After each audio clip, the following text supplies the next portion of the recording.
Hello everyone and welcome back to the Lego Cafe. My name is Matthew and today we will be looking at some of the best new Lego sets that are $90 and under. So pour yourself a nice cup of coffee and we will explore some of these new sets together. Okay, here is the first set that we're going to be looking at. It is called the 007 Aston Martin DB5. And it is part of the Speed Champions line. And this is $29.99 Canadian and is coming soon on August 1st, 2022. First impressions of this set, it looks really nice. This is something that you can display anywhere.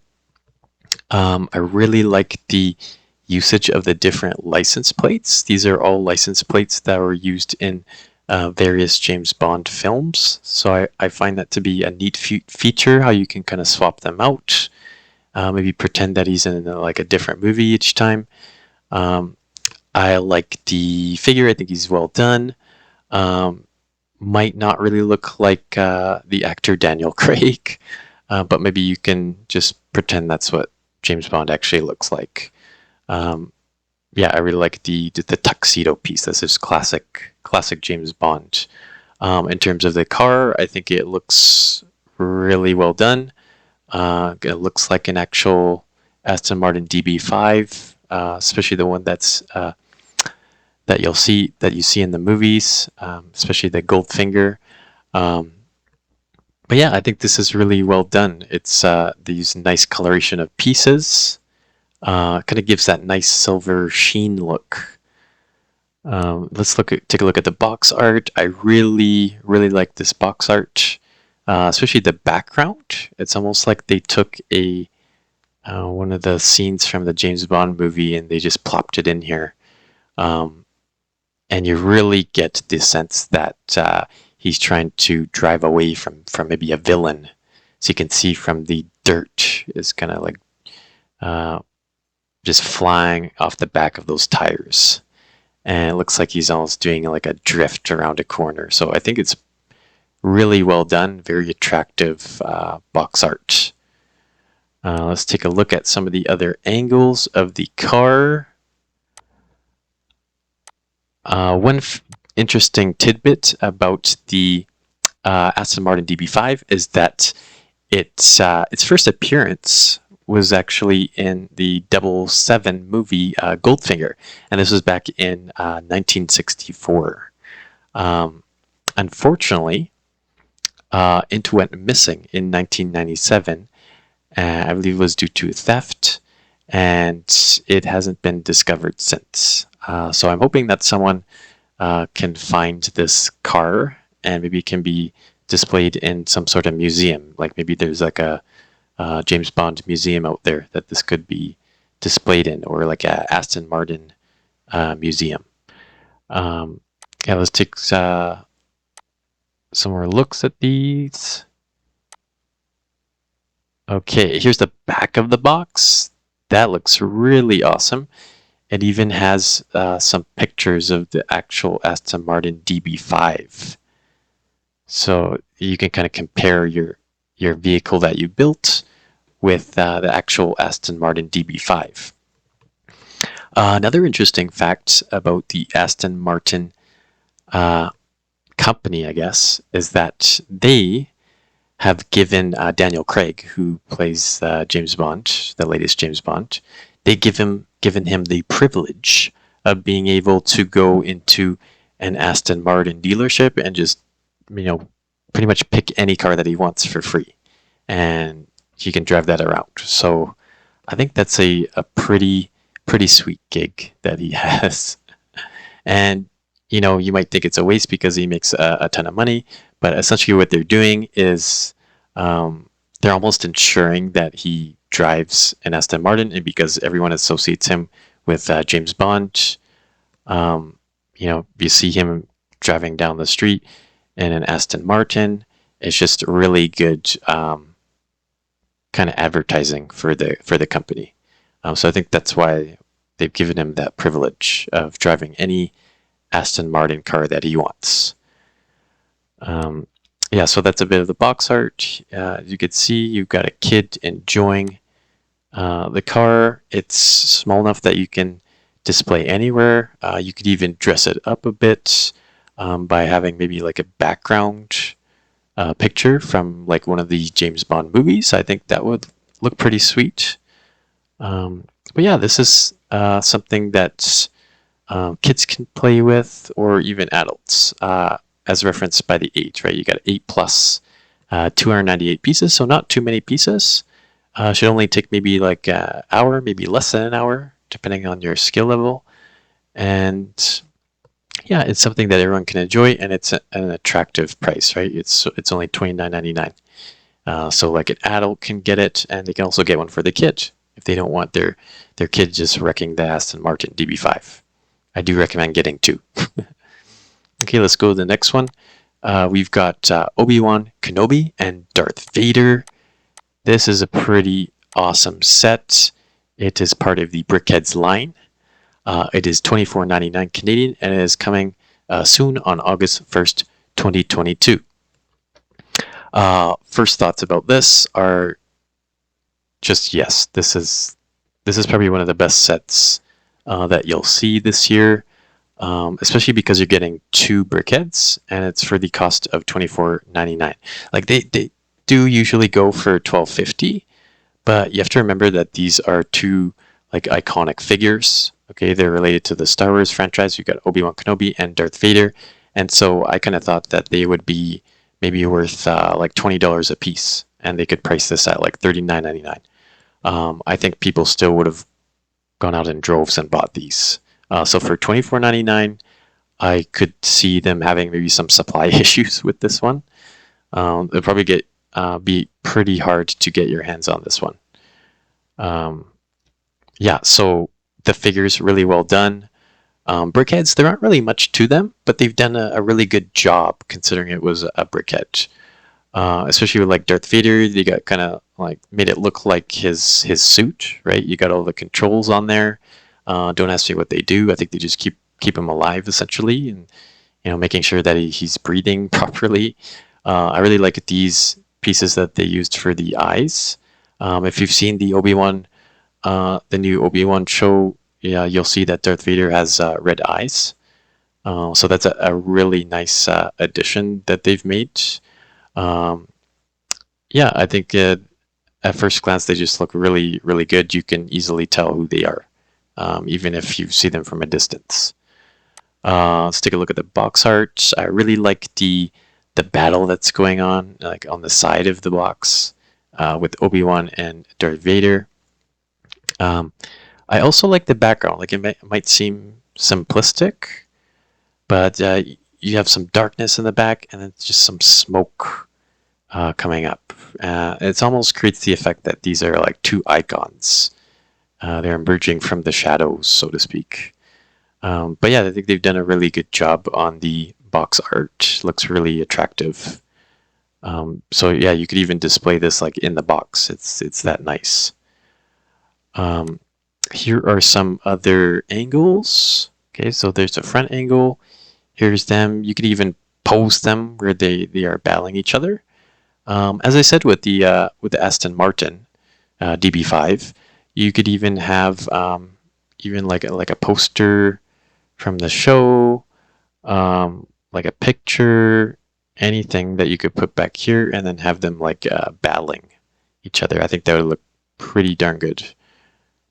Here is just kind of showcasing they go on a stand, so they can't really be knocked over. That's really nice. Same thing with Darth Vader. He has a stand as well. Yeah, I thought I'd maybe give you some, maybe a little bit of information about like Obi-Wan Kenobi. So of course he's considered as one of the greatest Jedi Knights of his era. But with that in mind, it may come as somewhat of a shock to learn that the Great Jedi was almost left behind as a Jedi initiate after no Jedi Knight seemed to be willing to take him as a Padawan. That's kind of surprising. But once you read into his history, the Jedi Knights were kind of scared to take him on as a Padawan because of his erratic behavior. So kind of like what Anakin was displaying as a Padawan, like pretty, emotional, would make decisions just based on his emotions. So that's what they're talking about with like erratic behavior. So what kind of changed for him was that Qui-Gon Jinn, he saw something in him. I believe they were sparring together in the Jedi Temple, and Qui-Gon Jinn was just like impressed by Obi-Wan's resilience and his ferocity, so to speak. But still, he thought that Obi-Wan was just a little bit too dangerous to take on as a Padawan.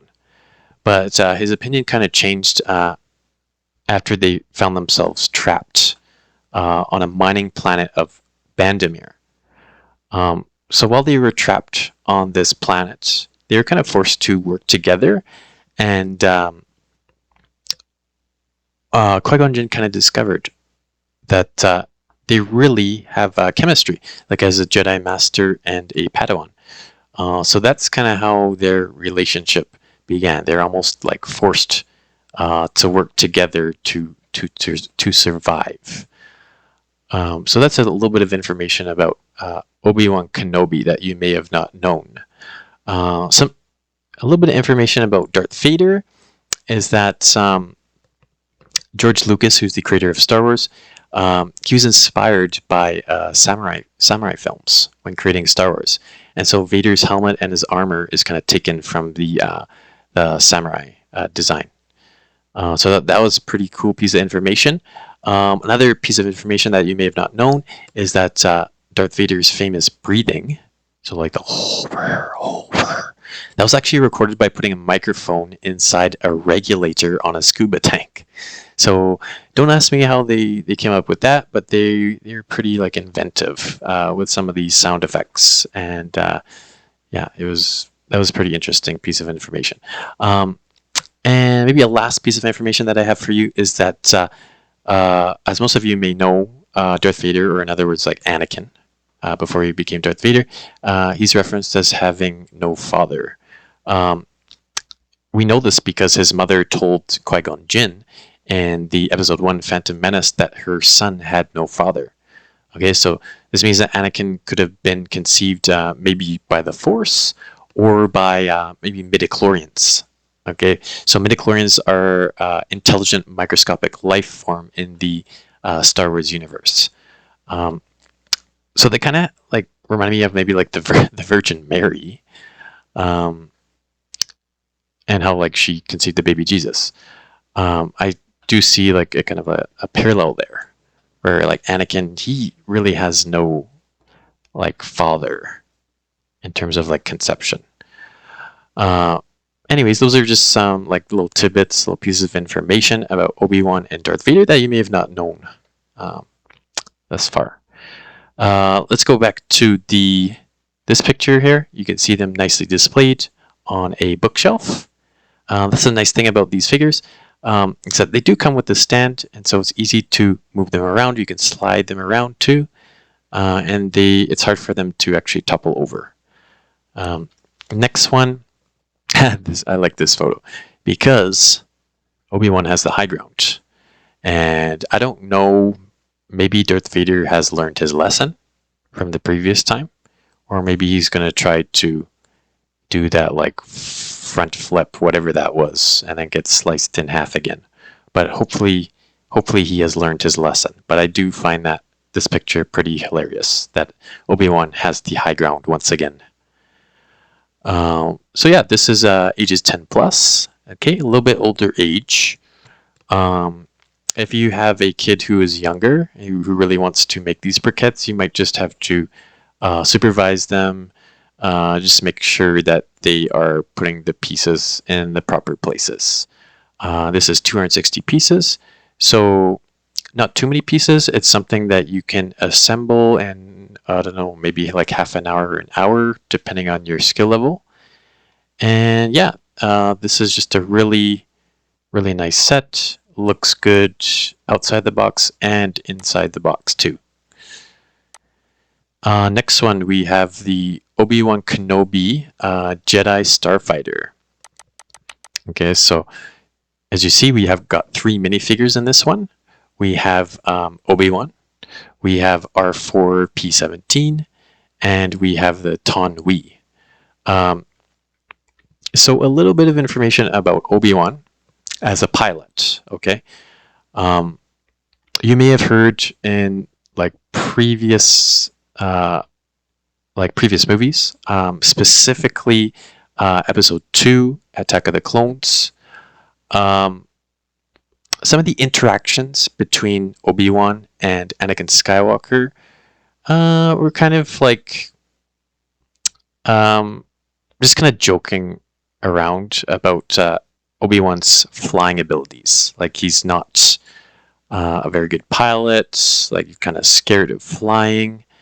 But that couldn't be further from the case, because Obi-Wan, as a young chap, he was obsessed with flying, and he often dreamed about becoming a pilot himself one day. So yeah, when he did grow up to be a Jedi Master, he grew up to be a very skilled pilot. And he was also gifted with machinery, like being able to repair starfighters. So yeah, he was eventually skilled enough to earn the title of Red Leader during the Battle of Coruscant. So he actually became a very well respected pilot in the galaxy. Okay, so he was actually a very good pilot. Maybe not as skilled as Anakin, but he was a very, very skilled pilot. But maybe he was just, tired of flying. Like, it could be similar to someone who's driven a lot over the years and they just are not a fan of it anymore, and they just want to avoid driving as much as possible. And that could, that can make some sense, especially if you have some bad drivers in your city, right? Okay, so let's go to the next figure here. I'll just give you a little bit of information about this minifig. So this is R4-P17, and this is a feminine astromech droid that often assists Obi-Wan on his missions during the Clone Wars. Okay, so like other astromechs, she's typically programmed to act as a starship navigator during complex hyperspace jumps. Okay, and this droid also contains a variety of hidden tools and gadgets that can help her to perform repairs and vehicle maintenance on Obi-Wan's Jedi Starfighter. Okay, so when this Obi-Wan figure is out battling, this droid is probably fixing the ship. Okay, or maybe he's even sleeping. It's probably just fixing the ship, making sure that it's in impeccable shape for his next journey. Sadly, okay, this is a sad bit of information about R4-P17. She was sadly destroyed by a buzz droid during the Battle of Coruscant. So if you'd like to recreate that scene, you just need a buzz droid minifig, and then you could destroy this R4-P17 somehow. So that's a little bit of information about R4-P17. And the last minifig that we have in this set is Taun We. Okay, so Taun We, she was a female Kaminoan who hailed from Kamino. Okay, so this was an extragalactic world noted for its major cloning facilities. Okay, so she was an administrative aide of the Prime Minister. Her name was Lama Su. Okay, so she was closely involved in the creation of the clone troopers. And if you don't know the purpose of clone troopers, they were an army of elite soldiers that were bred to serve the Galactic Republic. Okay, and one interesting fact about Taun We that you may have not known is that she kind of acted as a surrogate mother of Boba Fett after his dad, Jango Fett, was killed. Okay, so that's one piece of information that you may not have known. Okay, so she's kind of like a surrogate mother to young Boba as he was growing up. Okay, so let's take a dive into the actual sets.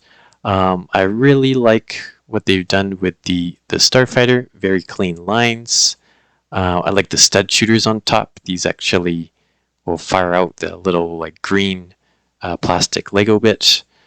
I love the colorations, the red and the white. Of course, the droid goes with the colors. Very nice coordination there. I like how the cockpit is transparent so that you can see Obi-Wan when he's flying the ship. And there's also a part of the ship where the droid can go in. So that is pretty awesome that the droid can go in there as well, because that's how it was. The droids were kind of like co-pilots to whoever was in the cockpit. Anyways, let's go to the box art. I really like what they've done in the background. You can see Kamino back here. Of course, it's always like bad weather there, like stormy. The water looks really realistic. Okay, darker waters because it's stormy. It's almost like you are there, right there, with Obi-Wan while he's flying this starfighter. I like how they have the starfighter on the side here, and also Darth Vader. He's looking out at you with his lightsaber. It looks kind of ominous. But yeah, I really like the box art. It looks very visually appealing. Here's another view. As you can see, we got our 3 minifigs down here. I really like what they've done with the design of the minifigs. Obi-Wan looks close to his age. He has the like beard going, and nice printing on the torso and the legs. Like you can see he's wearing his like Jedi robe, and you've got the hood piece. I think it looks really well done. As for Taun We, I think they could have done a better job of like making it to scale. By saying that, I mean like the neck piece could be a bit longer, just to account for like her actual height, because she's like pretty tall. But yeah, other than that, I really like what they've done with the printing as well, with the torso and the legs. As for R4P17, you can't really say much about this because all the droids kind of use the same pieces, but the stickers are pretty accurate, and I like the coloration. I can't really say much about it though. Yeah, so there are the minifigs again. So it gives a nice close view. Maybe I should have had it on this screen while I was talking about them. But yeah, here's a closer view for you to look at them. And again, like I was saying earlier, these stud shooters on top, they actually shoot these plastic bits. One suggestion that I have, if you have a kid, make sure that they're playing in an area where there's not much like furniture where these bits can roll under, because these can shoot like a long ways away, and you don't want them like rolling under furniture and maybe like dog eating them or like baby. So just make sure that your kid is in an area where they can shoot these and be able to like retrieve them easily. And this is just showing you like how to operate it, the stud shooter. So as you can see, this just fires out at high velocity. Here's the back of the box. Up here is just showing how the droid will fit into the ship. Once again, I really like the background. At the front of the box, it shows Obi-Wan, and he's piloting his starship, and he's flying, it looks like away from Kamino. In the back of the box, it's like he's arriving, and Taun We is there to greet him. So yeah, I think they've done a very good job with the front and the back of the box. Very nice background. And here's just, I think all of the sets they show this, they usually show like a kid or adult playing with the set or displaying it. So it looks like this kid is having a fair bit of fun. And you know, it's a pretty sizable starfighter. But it's something that even a kid can still hold in their hand and be able to, like, you know, fly it around, you know, do different maneuvers and be able to, like, you operate the stud shooters. So yeah, I think they've done a really good job. This is age 7 plus, so it's something that most kids can make. If you have a kid who's really into like the Obi-Wan series, just Obi-Wan in general, and they're younger than this, you could still assist them. Just make sure, like I said earlier, that you are making sure that they put the pieces in the proper places, or they're just assisting you with some of the instructions. 282 pieces, so it shouldn't take too long to build before you get to play with it or display it. Yeah, I think this one is really well done, and I think it's a good price considering you're getting Obi-Wan and Taun We, and the Starfighter looks really nice in comparison to maybe other Lego sets that are related to Star Wars.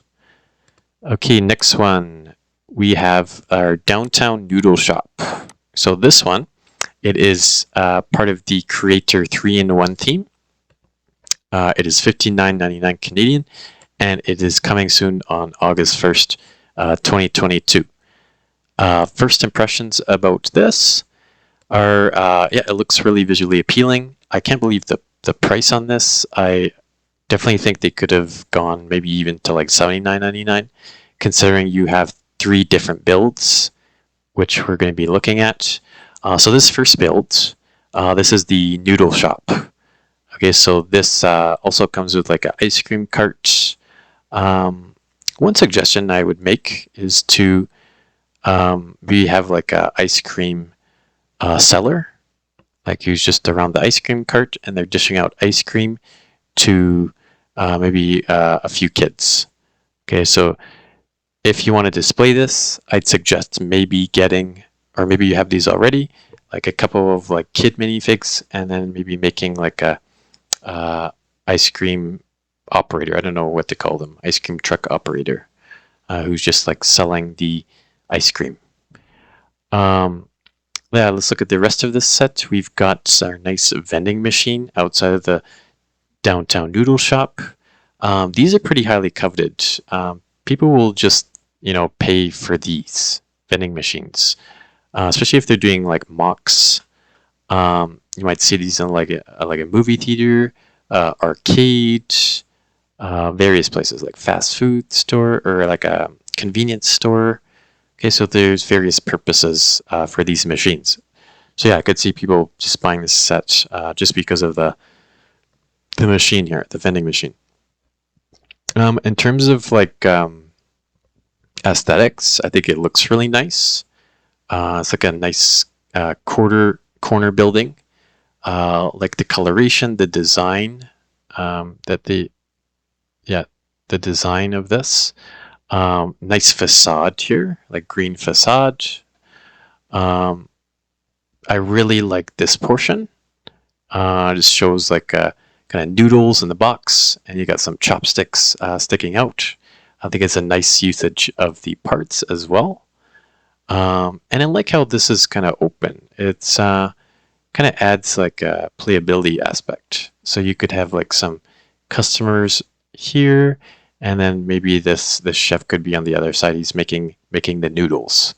So I think that's really well done. How it's just offers some playability to the kids. Let's go to the box. I think they've done a really good job with the box. You can see they kind of have like almost like a downtown background. I guess that's what they were going for.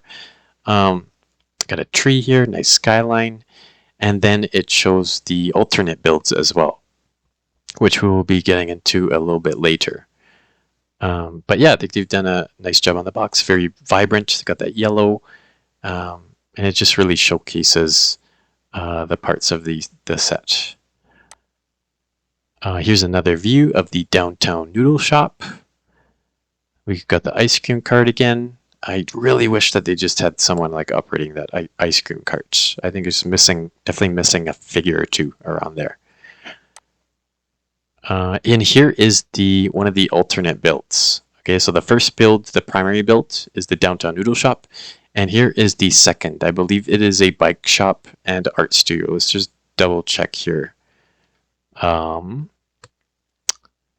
Newsstand and art studio.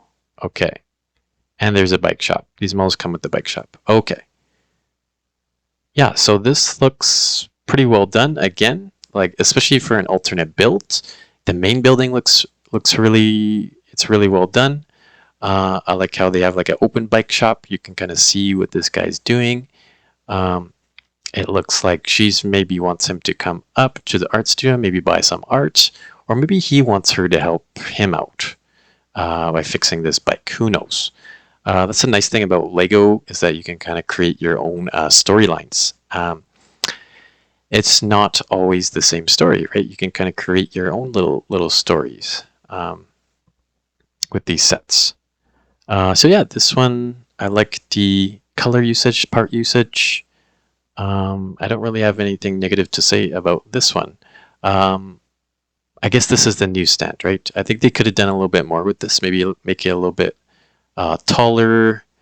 But yeah, I realize that they are just working with the parts that are kind of given to them with the main build, right? They're just kind of using the same parts and they can't really add any parts in because it's a 3-in-1 set.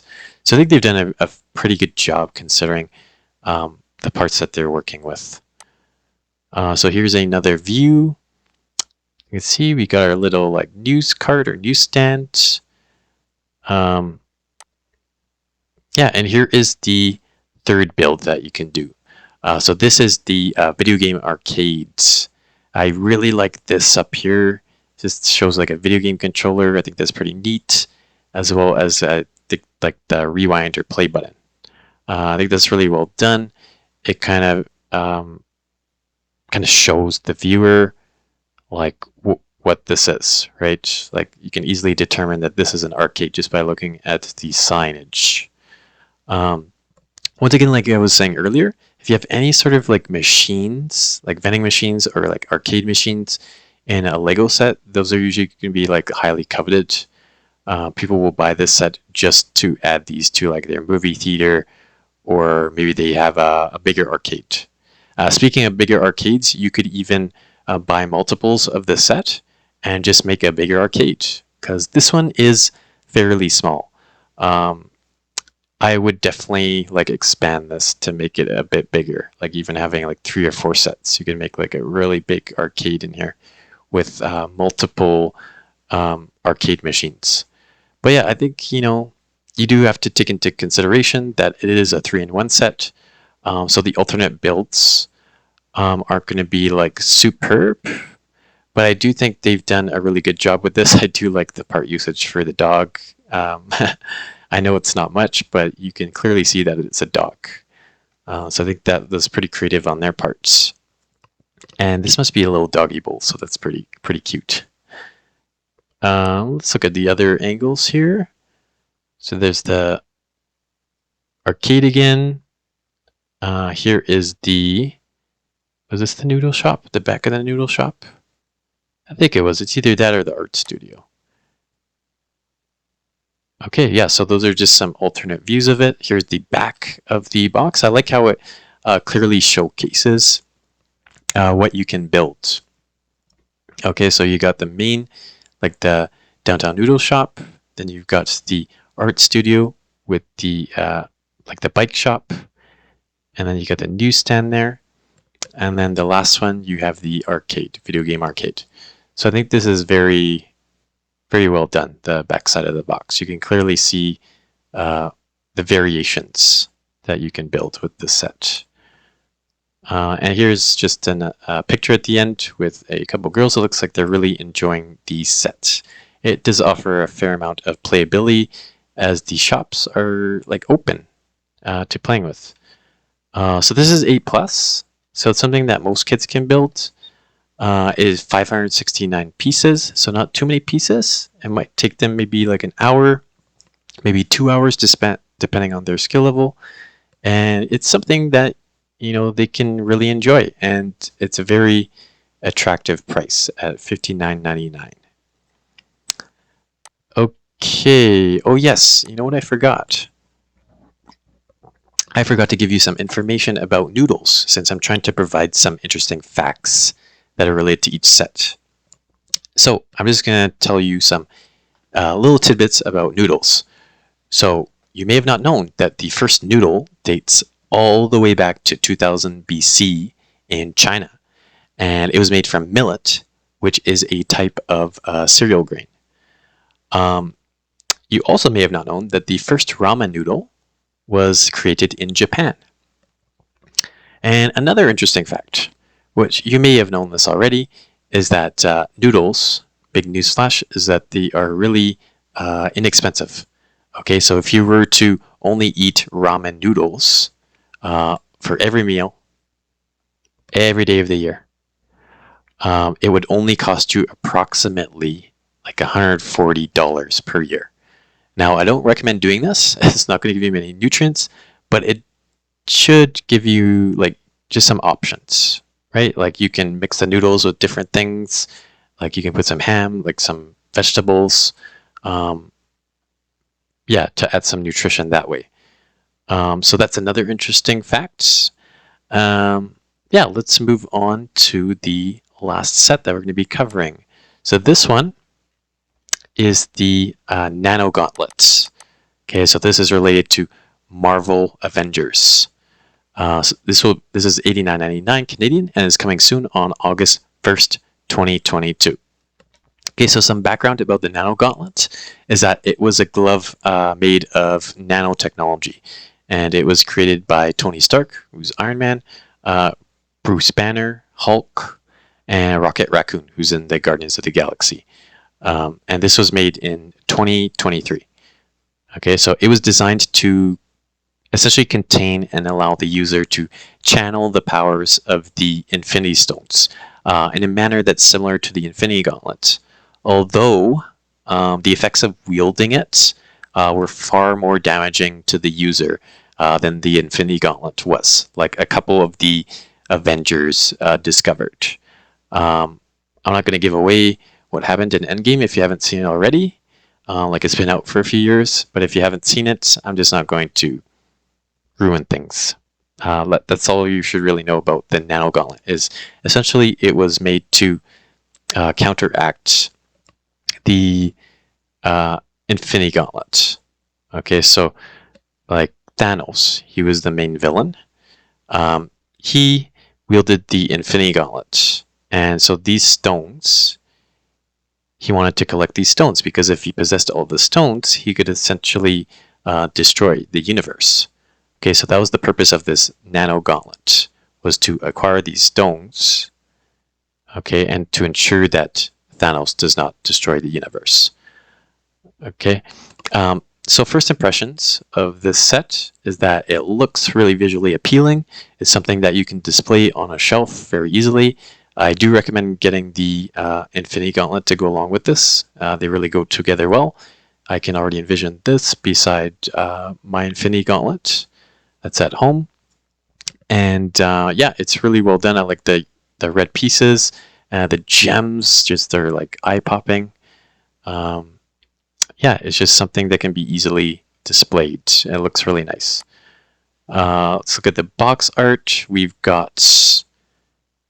It's pretty simple, right? Like you've got the black background, but I think that having that basic background really emphasizes what is being displayed. So especially with the coloration of this, it just really pops out at you. So yeah, I do really like the box art, even though it's pretty basic. Here's a couple of angles of it. There's, oh yes, I kind of like that. See, that's the nice thing about these gauntlets, is that you can actually bend the fingers on it. Okay, so you can pose it in different ways. Yeah, so that's a really nice feature. Here's the back of the box. They have a couple of images, like I think that's from the movie, or maybe they just animated it. But Either way, it looks really awesome how they've done that. Again, pretty basic background, but it makes it really jump out at you. Here's just a picture of the lady. It looks like she's just finished building her nano gauntlet. And last picture, I do not know why they did this. They put this beside an old TV. I'm not too sure what they were going for here. It should be like on a bookcase or a mantle beside the Infinity Gauntlet, but for some reason they put it beside this old TV. Don't ask me why they did that. But anyways, this is 18 plus, so it is a lot tougher build. But if you do have a kid who really is into Marvel the Avengers and just loves the Nano Gauntlet, you could still make this together. You just got to make sure that they're, again, putting the pieces in the right places. It is 675 pieces, so a little bit more pieces. Might take you an hour or two to build, depending on your skill level. And yeah, I just think this is a really nice set. It comes with the informative display stand, so that if you have people who are not sure what this is, they can easily kind of figure out, oh, nano gauntlets, okay, and then maybe they'll look it up and see like kind of some information about it. Or you could just tell them about the nano gauntlet, like I've done with you. But yeah, that is all that we have today, and I will see you next time. Bye bye. So those are some of the best new LEGO sets that are $90 and under. As always, make sure to smash that like button and subscribe button, as well as share what your favorite set is from the video in the comments below. Once again, I am Matthew from LEGO Cafe, and don't forget to chat, build, and sip. See you next time.